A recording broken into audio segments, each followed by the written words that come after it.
পিরোজপুরের নাজিরপুরে উপজেলা নির্বাহী কর্মকর্তা মোহাম্মদ ফজলে রাব্বির বদলি আদেশ বাতিলের দাবিতে আজ ২৫ জুন বিক্ষোভ মিছিল ও মানববন্ধন করেছে সর্বস্তরের মানুষ। উপজেলা চত্বরে আয়োজিত এই কর্মসূচিতে বক্তারা জানান, ১২ মার্চ যোগদানের পর থেকে ইউএনও ফজলে রাব্বি সততা, কর্মনিষ্ঠা ও জনসেবায় নিজেকে প্রমাণ করেছেন।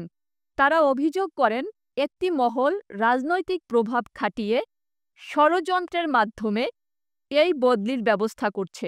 জনাব ফজলে রাব্বিকে যদি পুনর্বহাল না করা হয়, স্পষ্ট বার্তা, আজকে মানববন্ধন, কাল থেকে বড় কর্মসূচি শুরু হবে। আপনারা ইন্ডিয়া বসে আওয়ামী ষড়যন্ত্র চালাবেন, সেটা অন্তত নাজিরপুরবাসী মেনে নেবে না। এবং এই উপজেলার ভিতরে যত কর্মকর্তা আছেন, দালালি ছাড়েন, দালালি ছাড়েন, দালালি ছাড়েন, দালালি করলে পিঠের চামড়া থাকবে না। বক্তারা বলেন, একজন দক্ষ ও জনবান্ধব কর্মকর্তার বদলি কোনোভাবেই মেনে নেওয়া যায় না। অবিলম্বে এ আদেশ প্রত্যাহারের দাবি জানান তারা, অন্যথায় আরও কঠোর কর্মসূচির হুঁশিয়ারি দেন। যিনি ফজলে রাব্বি সাহেব আছেন, সত্যিকার জনবান্ধব, ইনি জনগণের দরদ বুঝতেন, সবার সঙ্গে কথা বলতেন, কিন্তু হঠাৎ করে শুনতে পেলাম উনি বদলি হয়েছেন। ওনার কাছে আমাদের অনুরোধ, নাজিরপুর ছেড়ে আপনি যাবেন না।